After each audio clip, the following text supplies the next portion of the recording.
لله رب العالمين والصلاة والسلام على أشرف الأنبياء والمرسلين أما بعد فأستعيذ بالله من الشيطان الرجيم بسم الله الرحمن الرحيم السلام علیکم ورحمۃ اللہ وبرکاتہ۔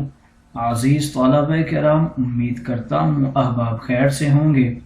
انشاءاللہ آج ہم تفسیر جلالین کے درس نمبر 217 میں سپارہ نمبر 18 سے سورہ نور کی منتخب کردہ آیات 59 اور 60 کو پڑھنے کی سعادت حاصل کریں گے، جن میں کلام باری تعالیٰ و کلام مفسر کا ترجمہ ہوگا، ربط و تعلق آیات کو ذکر کیا جائے گا، کلام مفسر کی تشریح و توضیح کرتے ہوئے دیگر مفسرین کرام کے اقوال ذیشان کو ذکر کرنے کی سعادت حاصل کریں گے۔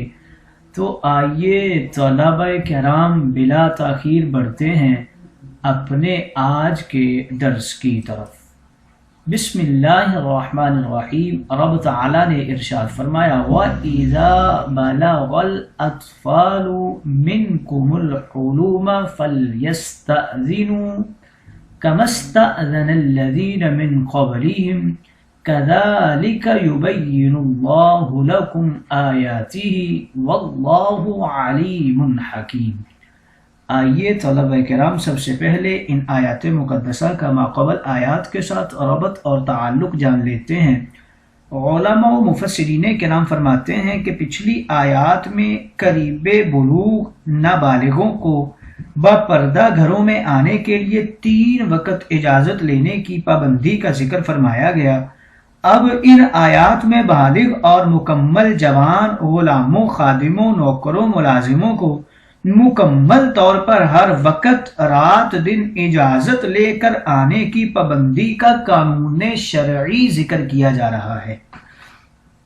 دوسرا تعلق ان آیات مقدسہ کا ماقبل آیات کے ساتھ کچھ یوں ذکر اور بیان کرتے ہیں کہ پچھلی آیات میں مسلمان مردوں کو پردے کا قانون بتایا گیا، اب ان آیات میں مسلمان بوڑھی عورتوں کو پردے کا قانون بتایا جا رہا ہے۔ تیسرا تعلق ان آیات مقدسہ کا ماقبل آیات کے ساتھ کچھ یوں ذکر اور بیان کرتے ہیں کہ پچھلی آیات میں مردوں پر پردے کا سخت قانون بیان فرمایا گیا، مرد بوڑھے ہوں یا جوان ہوں یا نابالغ ہوں یا قریب بلوغ ہوں۔ اب ان آیات میں مسلمان بوڑھی عورتوں پر پردے کا نرم قانون بیان فرمایا جا رہا ہے۔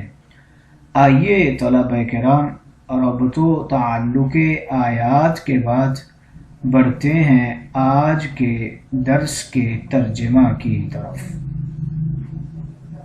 بسم اللہ الرحمن الرحیم۔ رب تعالیٰ نے ارشاد فرمایا، وَإِذَا بَلَغَ الْأَطْفَالُ مِنْكُمْ أَيُّهَا الْأَحْرَارُ، اور جب تمہارے لڑکے اے آزاد لوگوں حد بلوغ کو پہنچ جائیں، فَلْيَسْتَأْذِنُوا، تو تمام اوقات میں ان کو بھی اسی طرح اجازت لینی چاہیے، كَمَا اسْتَأْذَنَ الَّذِينَ مِنْ قَبْلِهِمْ، جیسا کہ ان کے ماقبل مذکور لوگ اجازت لیتے ہیں، یعنی بالغ آزاد لوگ۔ كَذَلِكَ يُبَيِّنُ اللَّهُ لَكُمْ آيَاتِهِ، اللہ تعالیٰ تمہارے لیے اسی طرح احکام بیان فرماتا ہے، واللہ، اور اللہ تعالی، علیم حکیم، جاننے والا ہے اور حکمت والا ہے۔ والقواعد من النساء، اور بوڑھی عورتیں جو اولاد اور حیض سے اپنے بڑھاپے کی وجہ سے مایوس ہو چکی ہیں، اللاتی لا یرجون نکاحا لذالک فلیس علیہن جناح ان یضعن، اور اسی بڑھاپے کی وجہ سے وہ نکاح کی امید یعنی خواہش نہیں رکھتی، تو ان پر زائد کپڑے اتار دینے میں کوئی گناہ نہیں ہے۔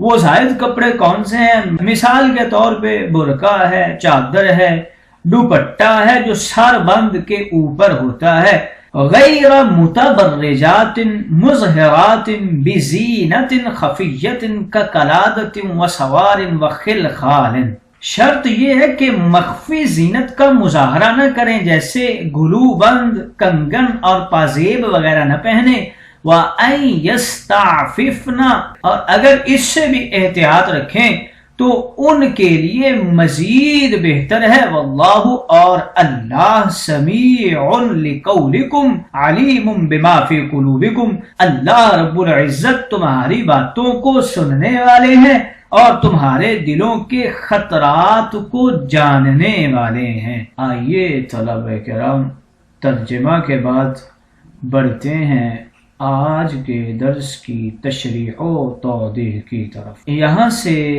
بالغ بچوں کا حکم ذکر فرما رہے ہیں۔ فرمایا کہ یہی نابالغ بچے تہذیب و تربیت یافتہ 3 وقتوں میں اجازت دخول لینے کے عادی غلام، خدام، اولاد جب یہ حد بلوغ کو پہنچ جائیں، اپنی پختہ عمری، احتلامی اور شہوانی کو، تو ان سب کو چاہیے کہ اپنے یا پرائے گھر میں کسی بھی ضروری یا غیر ضروری کے کام کے لیے آنا چاہیں تو ہر وقت اجازت لے کر، اطلاع دے کر، اجازت ملنے کا انتظار کر کے، اجازت ملنے کے بعد پھر اندر آیا کرے۔ کَمَا اسْتَأْذَنَ الَّذِينَ مِن قَبْلِهِمْ، جیسے وہ بڑے تمام بزرگ اور بوڑھے جن کا ذکر پچھلی آیات کے اندر ہو چکا ہے، اپنے یا پرائے گھروں میں جانے کے لیے اجازت یا داخلہ مانگتے ہیں، بالکل اسی طرح نابالغ بچے آج سے پہلے نابالغی، مراہقی، امردی کے زمانہ میں صرف 3 وقت اجازت مانگا کرتے تھے، وہی غلام، خدام اور آزاد اب ان کے لیے ضروری ہے کہ ہر وقت اجازت مانگا کریں، وہ دن ہو یا رات ہو یا صبح ہو، دوپہر ہو، پچھلا پہر ہو، عصر ہو، مغرب ہو، عشاء ہو۔ اے مسلمانوں، کذالک یبین اللہ لکم آیاتہ واللہ علیم حکیم، اللہ رب العزت اسی طرح حلال و حرام، مکروہ و مباح، جائز و ناجائز احکام شریعت کی آیتیں بیان فرماتا ہے۔ تم سب تا قیامت مسلمانوں کو آرام و سہولت، تہذیب و آداب کے لیے، اور اللہ رب العزت جاننے والا ہے تمہاری دینی دنیاوی ضروریات اور عزت، تہذیب و آداب اور سہولتوں کو ہر حکم مصلحت اور حکمت سے نازل اور نافذ فرمانے والا ہے۔ تمہارا کوئی حال اس کے علم سے دور نہیں ہے اور اس کا کوئی حکم تمہارے فائدوں سے خالی نہیں ہے۔ اسلام میں ہر قسم کی عمر کے علیحدہ آداب ملاقات بیان فرمائے گئے ہیں۔ سورہ نور کی آیات میں بڑے لوگوں کے لیے اجازت لینے کے احکام بیان ہوئے، اور پھر نہ سمجھ نابالغ بچوں کے آداب بیان ہوئے، اور پھر نابالغ مراہق یعنی قریب بلوغت سمجھدار بچوں کے آداب بیان ہوئے، اور اب ان آیات میں بالغ ہو جانے والے بچوں کے آداب اجازت بیان فرمائے جا رہے ہیں۔ ابھی تک غیر کے گھروں میں جانے کے آداب و اخلاق سکھائے گئے ہیں، اب اپنے گھروں سے نکلنے کے باعزت مہذب آداب اور اخلاق سکھائے جا رہے ہیں۔ گویا فرمایا وَالْقَوَاعِدُ مِنَ النِّسَاءِ اللَّاتِي لَا يَرْجُونَ نِكَاحًا فَلَيْسَ عَلَيْهِنَّ جُنَاحٌ أَن يَضَعْنَ ثِيَابَهُنَّ غَيْرَ مُتَبَرِّجَاتٍ بِزِينَةٍ، اور وہ بوڑھی عورتیں جو مایوس ہو گئی ہیں حیض و نفاس اور حمل سے، بڑھاپے کی وجہ سے، اور اب اس عمر میں ان کو نکاح کی کوئی امید اور خواہش نہیں ہے، نہ ان کے اپنے قلبی میلان سے، نہ کسی رغبت مرد کی طرف سے، صرف ایسی تمام عورتوں کے لیے تا قیامت یہ حکم ہے کہ وہ اپنی ضروریات کے لیے بغیر برقع کے باہر نکل سکتی ہیں۔ ان پر اس بے پردگی کا نہ صغیرہ گناہ ہے نہ کبیرہ، اور حجاب کے کپڑے چھو سکتی ہیں، بشرطے کہ اس شرعی اجازت اور سہولت سے ناجائز فائدہ اٹھاتے ہوئے زیب و زینت کر کے گھر سے باہر نہ نکلیں اور فیشن اور سنگار کی نمائش کریں گی تو پھر شرعاً گناہگار ہوں گی، اور یہ سہولت شرعی باقی نہیں رہے گی، کیونکہ غیر محرم اجنبی مردوں کا فیشن، زینت، سنگار دکھانا ہر عمر کی عورت پر حرام ہے۔ قانون فطرت میں عورتوں کی عمر کے 8 حصے ہوتے ہیں۔ ولادت سے 2 سال تک یہ شیر خارگی کا حصہ ہوتا ہے، 2 سال سے 5 سال تک یہ طفلیت ہوتی ہے، 5 سال سے 9 سال تک یہ مراہقیت ہوتی ہے، 9 سال سے 18 تک بلوغیت ہوتی ہے، 18 سے 30 تک شبابیت ہوتی ہے، اور 30 سے 50 تک اشدیت ہوتی ہے، 50 سے 60 تک شبیت ہوتی ہے یعنی بڑھاپا، اور 60 سے 75 تک مایوسیت ہوتی ہے۔ اس عمر میں پہنچ کر عورت قاعد ہو جاتی ہے، رحم خشک، خون کم اور حیض بند ہو جاتا ہے۔ عمر کے ان تمام حصوں میں عورتوں کی 4 حالتیں ہوتی بدلتی ہیں، پہلی آئسہ، اور دوسری حائضہ، تیسری حاملہ اور چوتھی قاعدہ۔ آئسہ کی پھر 2 قسمیں ہوتی ہیں، آئسہ صغیرہ جس کا رحم ٹھیک ہو اور حیض شروع ہی نہ ہوا ہو، اور آئسہ کبیرہ رحم خشک ہو، حیض بند ہو جائے۔ یہاں اسی عمر کا ذکر ہے، اس کو قاعد کہتے ہیں۔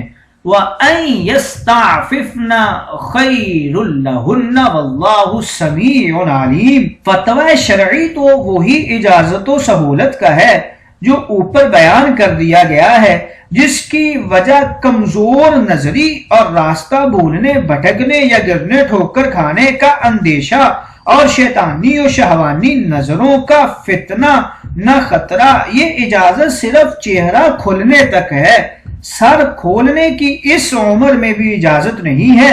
اس لیے 3 کپڑے باہر نکلتے وقت ہمیشہ ضروری ہیں، ایک موٹا لباس ہو، پھر موٹا دوپٹہ ہو، اور پھر موٹی قمیض ہو۔ گھر میں صرف اپنے محرموں کے سامنے دوپٹہ اتار سکتی ہیں، مگر باہر سر سے پیر تک لباس میں ہونا واجب ہے۔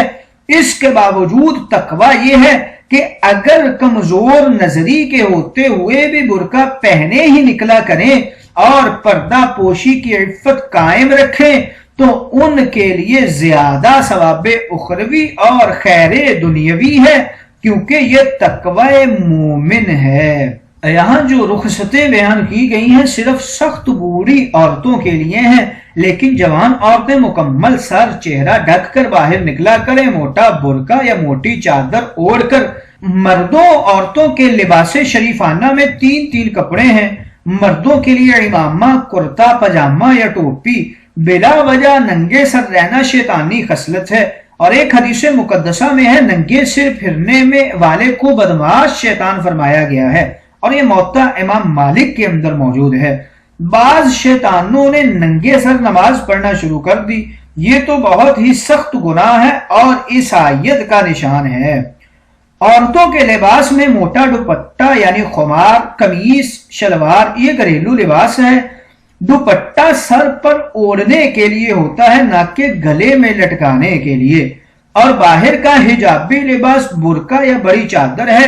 عربی میں باریک دوپٹے کو رکاک کہا جاتا ہے، یہ عورتوں کو ہر وقت منع ہے، اس کو اوڑھ کر نماز بھی نہیں ہوتی، اور باریک لباس پہننا ہر عورت کو حرام ہے، گھر میں بھی اور باہر تو اشد حرام ہے۔ حدیث مقدسہ میں ہے، حضرت ابو ہریرہ سے روایت ہے، حضور علیہ الصلوۃ والسلام نے فرمایا کہ دنیا میں 2 قسم کے انسان دوزخی ہیں، ایک وہ ظالم حکام جن کے ہاتھ میں ہر وقت ظلم کا کوڑا ہو جیسے گائے کی دم کہ ہر وقت بلا وجہ لوگوں کو مارتے پھریں، اور دوسری وہ عورتیں جو لباس پہنے ہوئے بھی ننگی ہوں، مائل کرنے والی، ان کے سروں پر بال ایسے ابھرے ہوں جیسے اونٹ کی کوہان۔ یہ 2 قسم کے لوگ جنت سے اتنی دور ہوں گے کہ جنت کی خوشبو بھی نہیں پا سکیں گے، یعنی ایسا باریک کپڑا کہ زینت و زیور اور جسم کا رنگ بھی ہر ایک کو نظر آئے۔ واللہ سمیع علیم، اللہ رب العزت سننے والا ہے تمہارے اقوال کو اور جاننے والا ہے تمہارے دلوں کے خطرات کو۔ آئیے طلبہ کرام ان آیت مقدسہ میں مفسرین کرام کچھ اقوال کرتے ہیں۔ اطفال کے معنی میں 2 قول ذکر کرتے ہیں۔ اکثر نے فرمایا اس سے مراد سب نئے بالغین بچے ہیں، آزاد، غلام، اولاد، خدام، مذکر، مؤنث کے سب پر اجازت داخلہ لینا واجب ہے۔ اور بعض نے کہا اس سے مراد صرف اپنی اولاد ہے۔ الحلم کی قراءت میں 2 قول ہے۔ اکثر کی قراءت الحلومہ ہے، ہا اور لام پر ضمہ ہے، اور بعض کی قراءت میں لام پر جزم ہے۔ کما کی تشبیہ میں 2 قول ہے۔ اکثر نے فرمایا یہ مشابہت لا تدخلوا بیوتا کے قانون شرعی سے ہے، اور بعض نے کہا یہ تشبیہ ہے نابالغین کی اجازت لینے سے، مگر فرق یہ ہے کہ وہ صرف 3 وقت اور یہ ہر وقت اجازت لیں۔ القواعد کے معنی میں 2 قول ہیں۔ اکثر نے فرمایا وہ بوڑھی عورتیں جو بڑھاپا کی وجہ سے حیض، حمل، نفاس، نکاح سے مایوس اور بے رغبت ہو جائیں، اور بعض نے کہا وہ عورتیں جن سے کوئی نکاح کی رغبت نہ رکھے۔ سیابہن کے قراءت میں 3 قول ہیں۔ اکثر کی قراءت میں سیابہن ہے، بعض کی قراءت میں سیابہن ہے، اور بعض کی قراءت میں جلابیبہن ہے۔ بزینتن کی با میں 2 قول ہیں۔ بعض نے کہا یہ بعضیت کی ہے کہ کچھ بعض زینتیں چھپائیں، اور بعض نے کہا یہ بیانیہ ہے یعنی زینتیں چھپائیں۔ ان یستعففن کی قراءت میں 2 قول ہیں۔ اکثر کی قراءت میں باب استفعال کا امر غائب ہے، اور بعض کی قراءت میں باب ضرب یضرب کا امر غائب ہے یعنی ان یعففن۔